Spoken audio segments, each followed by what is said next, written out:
આજના આ વિડીયોમાં આપણે જાણીશું કે ઈસ્ટમેનના grid tie inverter model number EGT5K 1P1M ને કેવી રીતે ઇન્સ્ટોલ કરવું।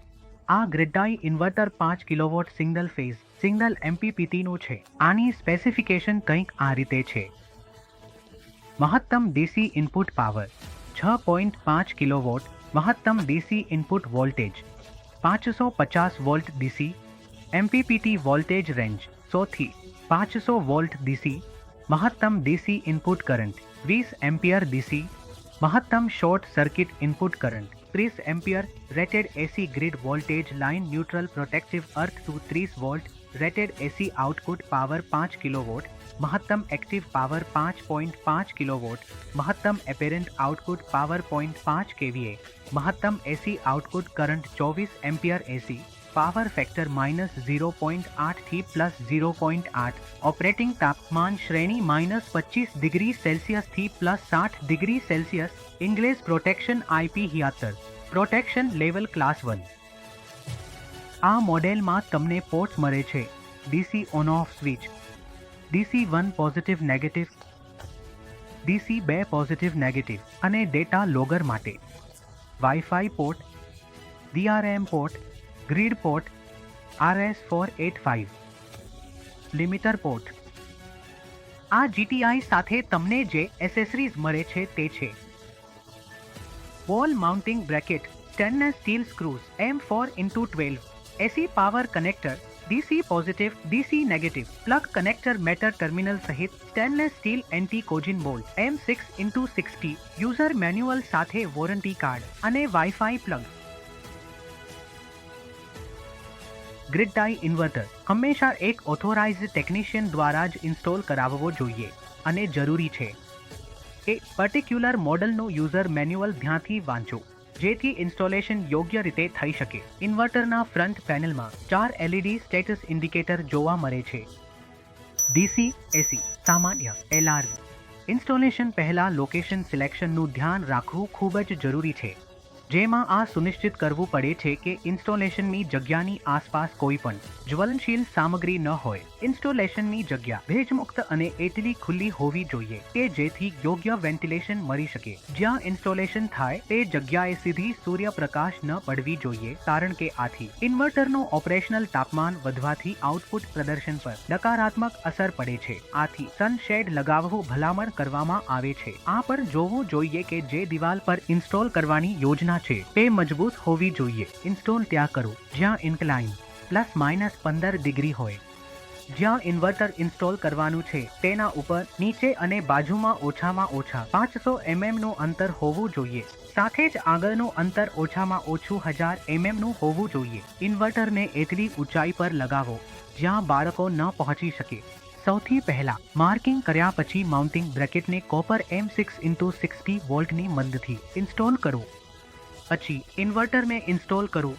ઇન્વર્ટર હીટ સિંકને હેંગિંગ પ્લેટ્સથી લોક કરો। ઇલેક્ટ્રિકલ કનેક્શન કરતા પહેલા ગ્રીડ સપ્લાયનો મેન સ્વિચ અને DC આઇસોલેટરને બંધ કરી દો। PV એરિયાના આઉટપુટ વોલ્ટેજની ગુણવત્તા DC પોઝિટિવ અને DC નેગેટિવ સિમ્બલ સાથે મેળવો। સાથે જ PV એરિયાનો ઓપન સર્કિટ વોલ્ટેજ 500 વોલ્ટથી નીચે હોવો જોઈએ। DC કનેક્ટરને ઇન્વર્ટરના પોઝિટિવ અને નેગેટિવ ઇનપુટમાં ઇન્સર્ટ કરો। આ મોડલ માટે કેબલનું કર્વ સપાટી વિસ્તાર 6 ચોરસ મીમી, કેબલનો બાહ્ય વ્યાસ 15 મીમી થી 18 મીમી હોવો જોઈએ। આ પછી તમને DC DV બોક્સનું કનેક્શન કરવું છે। DC DV બોક્સમાં DC ફ્યુઝ અને DC SPD હોય છે। DC ફ્યુઝ હાઈ કરંટ છોડીને શોર્ટ સર્કિટ પ્રોટેક્શન આપે છે અને DC SPD સર્જ પ્રોટેક્શન આપે છે। ધ્યાન રાખો કે DC SPD માં અર્થિંગ લગાવવું ફરજિયાત છે। તે સાથે DC ફ્યુઝ અને DC SPD સિસ્ટમ રેટિંગ અનુસાર હોવા જોઈએ। AC કનેક્ટરમાં AC સ્ટ્રીપ કેબલને કનેક્ટ કરો।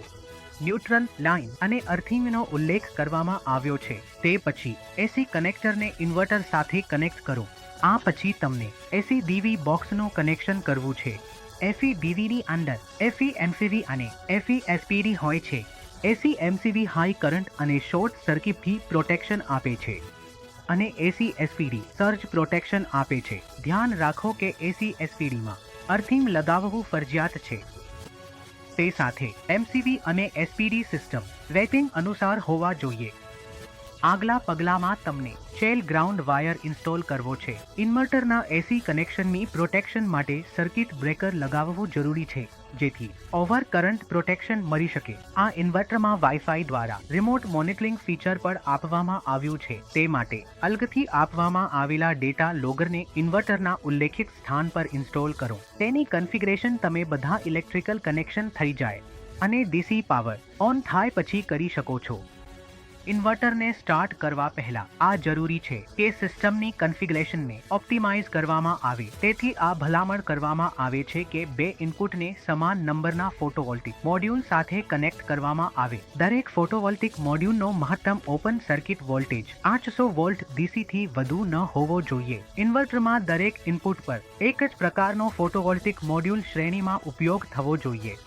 હવે જાણીએ કે ઇન્વર્ટરને કેવી રીતે ચાલુ કરવું. સિંગલ ફેઝ માટે AC બ્રેકરને સ્વિચ ઓન કરો. PV મોડ્યુલના DC સ્વિચને ઓન કરો.